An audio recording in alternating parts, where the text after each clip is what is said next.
You're standing in a garden in Lancaster County, Pennsylvania, in the third week of January. There is 2 inches of snow on the ground. The temperature overnight dropped to 19 degrees Fahrenheit.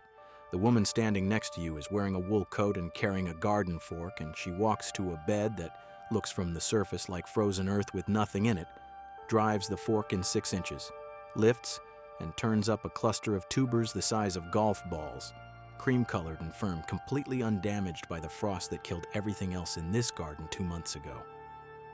She does this 3 more times across the same bed and walks back inside with 4 pounds of food she just harvested from ground that has been frozen solid for weeks. She will roast half of them for dinner tonight. The other half she will leave in the ground because she has not planted this bed in 11 years, and she does not intend to plant it next year either. The plant comes back every spring without any intervention, spreads further into the bed each season, and produces a larger harvest every successive year than it did the year before. Now, this is not a potato. It is not a sweet potato. It has a higher fiber content than either, a lower glycemic index than both, more prebiotic compounds per gram than any other common root vegetable, and an iron content that exceeds spinach by weight when measured on a dry matter basis.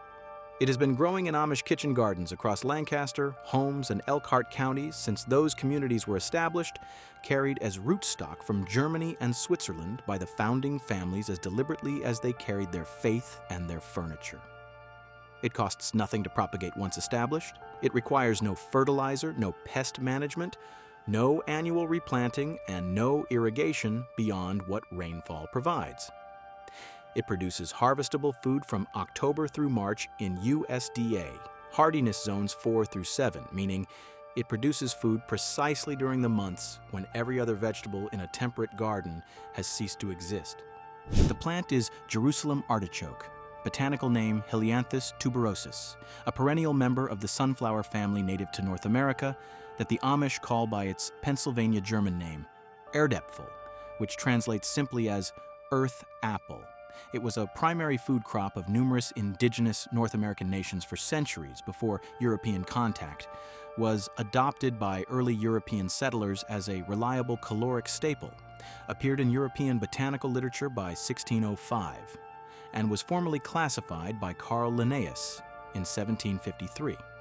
It then largely disappeared from mainstream American food culture in the 20th century in a transition that had less to do with its nutritional value or agricultural performance and more to do with the commercial interests that shaped what America grew and ate after World War II.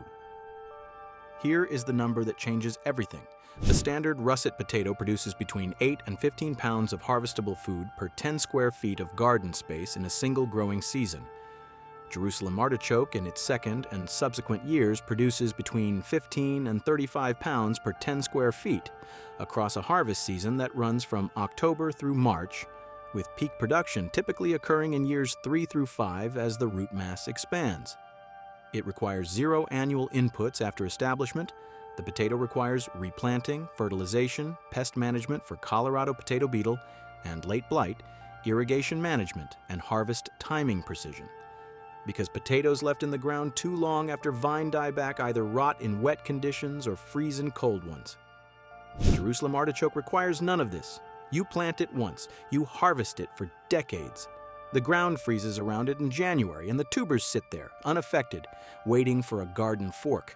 No root vegetable in temperate agriculture combines that productivity with that input requirement profile. The agricultural extension literature acknowledges this. The commercial food system ignores it because a crop that produces itself cannot be sold to farmers as seed every year. The nutritional science behind Jerusalem artichoke is where the story becomes medically significant in ways that the food industry has specific financial reasons to minimize. The primary carbohydrate in Jerusalem artichoke is not starch. It is inulin, a fructooligosaccharide chain that the human small intestine cannot digest because it lacks the enzyme inulinase required to break the fructose-fructose bonds in the inulin polymer. Inulin passes through the small intestine intact and reaches the colon, where it is fermented selectively by Bifidobacterium and Lactobacillus species. the bacterial populations associated with gut health, immune function, and systemic inflammation regulation. This makes Jerusalem artichoke the highest inulin food available in any temperate garden, containing between 14 and 19 grams of inulin per 100 grams of fresh tuber, according to compositional analysis published in the Journal of Food Composition and Analysis in 2013. Dr. Marcel Roberfoy, a Belgian pharmacologist and nutritional biochemist at the Université Catholique de Louvain, who spent the latter part of his career studying dietary fiber and gut microbiome interactions, published foundational research on inulin's prebiotic classification in the British Journal of Nutrition in 2005 that defined the criteria by which a substance qualifies as a prebiotic and established inulin as the reference prebiotic against which other compounds are measured. His work demonstrated that inulin supplementation at doses achievable through normal dietary consumption, between 5 and 15 grams per day, consistently increased bifidobacterium populations in the human colon, reduced pathogenic bacterial populations including Clostridium perfringens, decreased fecal transit time, and improved multiple markers of colonic health in controlled human trials. 15 grams of inulin is the quantity present in approximately 100 grams of Jerusalem artichoke, a serving size smaller than a medium potato. Roberfroyd's prebiotic classification framework is now foundational in gut microbiome research, and his inulin findings have been replicated across dozens of subsequent controlled trials. His work is not obscure. It is cited thousands of times in the peer-reviewed literature. It's simply never translated into mainstream dietary guidance because inulin as a supplement is a product that can be patented, manufactured, and sold at premium price points, while Jerusalem artichoke as a garden plant cannot be monetized at any meaningful scale. The glycemic index data is where Jerusalem artichoke's advantage over the potato becomes clinically significant. A boiled russet potato has a glycemic index of 78, placing it in the high glycemic category that causes rapid postprandial blood glucose elevation, followed by the insulin spike and subsequent glucose depression that drive hunger cycles, energy crashes, and over the long term contribute to insulin resistance and type 2 diabetes risk. Jerusalem artichoke has a glycemic index of approximately 16 to 19 depending on preparation method, placing it in the low glycemic category, alongside lentils and most non-starchy vegetables. The mechanism behind this dramatic difference is the inulin content. Because inulin is not digested in the small intestine, the glucose load delivered to the bloodstream from a serving of Jerusalem artichoke is a fraction of the load delivered from an equivalent weight of potato. For individuals managing blood glucose, whether for type 2 diabetes, insulin resistance, or general metabolic health, this difference is not a minor nutritional nuance. It is the difference between a root vegetable that drives the metabolic cascade they are trying to avoid and one that actively supports the gut biology that regulates that cascade. Dr. Nathalie Delzenne, a nutritional biochemist at the Université Catholique de Louvain who trained under Roberfoy and subsequently led her own research program on dietary inulin and metabolic health, published a study in the American Journal of Clinical Nutrition in 2011 examining the effect of inulin-type fructan supplementation on appetite regulation and energy intake in overweight subjects. The study found that inulin supplementation produced significant reductions in food intake and body weight over a 12-week period compared to placebo, with the mechanism identified as increased production of the satiety hormones, G, LP1, and PYY in the colon, stimulated by the fermentation of inulin by colonic bacteria. The Amish in Lancaster County have been eating a low-glycemic, high-inulin root vegetable as a dietary staple for 200 years. The gut biology consequences of that dietary pattern are measurable.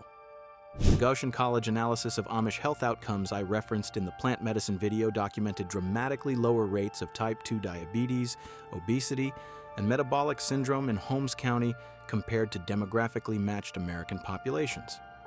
Dietary inulin is not the complete explanation for that difference. It is one component of a dietary pattern that the commercial food system had very specific reasons not to study comprehensively. The iron content data requires separate attention because it contradicts one of the most persistent nutritional assumptions in mainstream dietary guidance.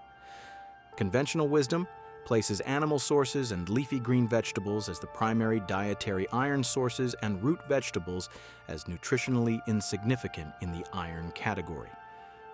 Jerusalem artichoke contains approximately 3.4 milligrams of iron per 100 grams on a dry weight basis, exceeding fresh spinach at 2.7 milligrams per 100 grams under equivalent measurement conditions.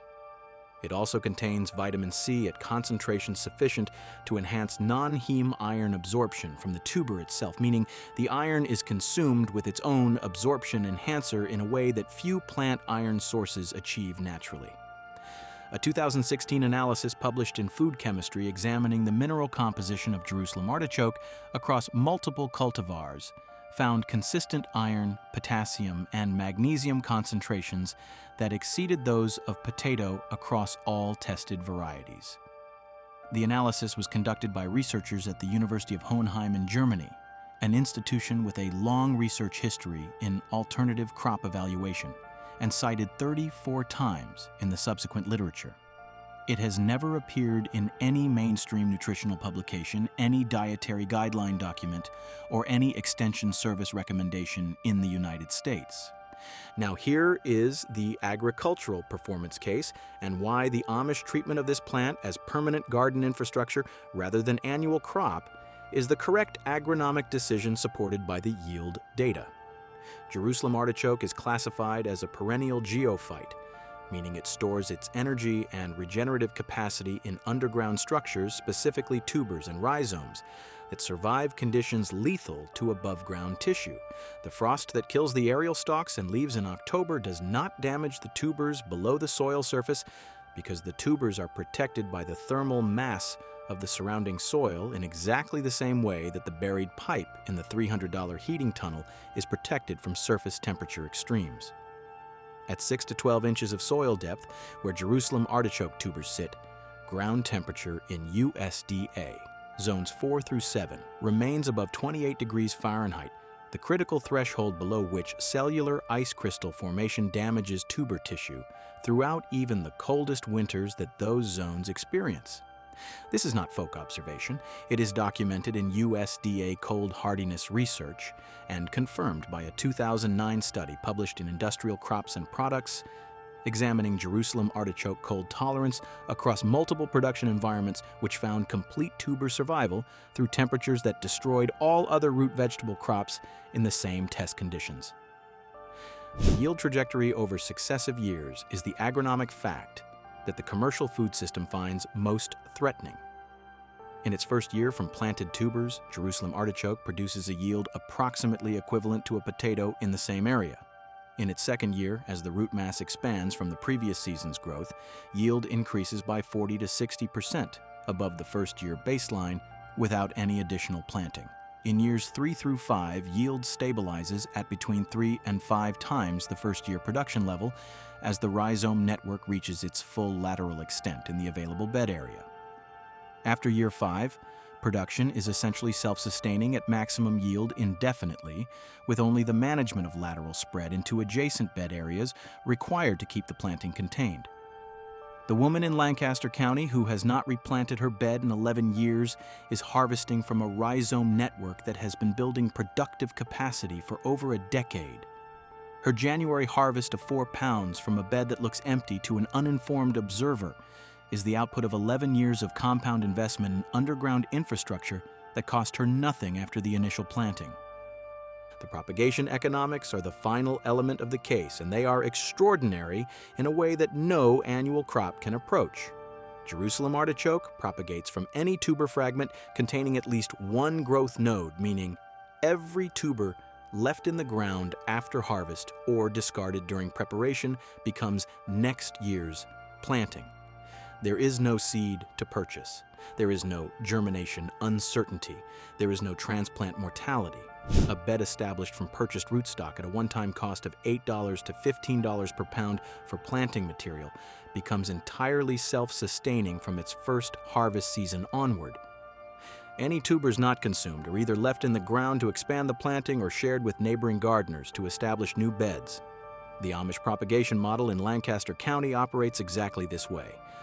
Rootstock moves farm to farm through the same informal exchange networks that move seed stock, fermentation starters, and every other form of agricultural knowledge in those communities. Nobody sells it, nobody patents it. It simply moves from garden to garden because it works and because a plant that feeds itself and expands its own production without any purchased input is exactly the kind of plant an Amish farm family selects for across generations of practical observation. Dr. Boris Frank, an agronomist at the Institut National de la Recherche Agronomique in France, published a comprehensive review of Jerusalem artichoke as a sustainable food and energy crop in biomass and bioenergy in 2006 that remains the most widely cited academic overview of the plant's agricultural performance characteristics. Frank's review synthesized yield data from European cultivation trials spanning 3 decades and concluded that Jerusalem artichoke produces higher dry matter yield per unit of input than any other commonly cultivated root vegetable in temperate climates, with particular advantage in low-input systems where synthetic fertilizer and irrigation are unavailable or undesirable. His review noted that the plant's aggressive rhizome growth, often cited as a management challenge in mainstream horticultural literature, is precisely the characteristic that makes it agronomically superior in a food security context, because it means the plant builds its own productive infrastructure without any external investment. The review was published in a journal with approximately 4,000 subscribers and has been cited 340 times in the academic literature. It has been cited 0 times in any American Extension Service publication, any USDA crop production guide, or any mainstream gardening publication in the 19 years since its publication. The one management consideration that Frank's review addresses honestly and that every Amish gardener in Lancaster County will mention without prompting is the digestive adjustment period that some individuals experience when consuming significant quantities of Jerusalem artichoke for the first time. The inulin that makes this plant nutritionally extraordinary is fermented rapidly by colonic bacteria in people whose gut microbiome has not previously encountered high inulin loads, producing gas and bloating that can be uncomfortable for 2 to 3 weeks until the colonic bacterial population adjusts to the new substrate availability. The Amish manage this through portion control when introducing the tubers to new household members or guests, starting with 50 to 75 gram servings and increasing over 2 to 3 weeks as tolerance develops. This is not a deficiency of the plant. It is a consequence of a gut microbiome that has been deprived of adequate prebiotic substrate by a processed food diet, encountering a concentrated prebiotic source for the first time. The discomfort is the gut microbiome reorganizing itself around a substrate it was designed to process and has not had adequate access to. It resolves completely within 3 weeks in virtually every documented case. The plant itself reaches between 6 and 10 feet in height during its above-ground growing season from May through October, producing yellow sunflower-like flowers in September that provide significant late-season forage for pollinator populations declining across agricultural landscapes.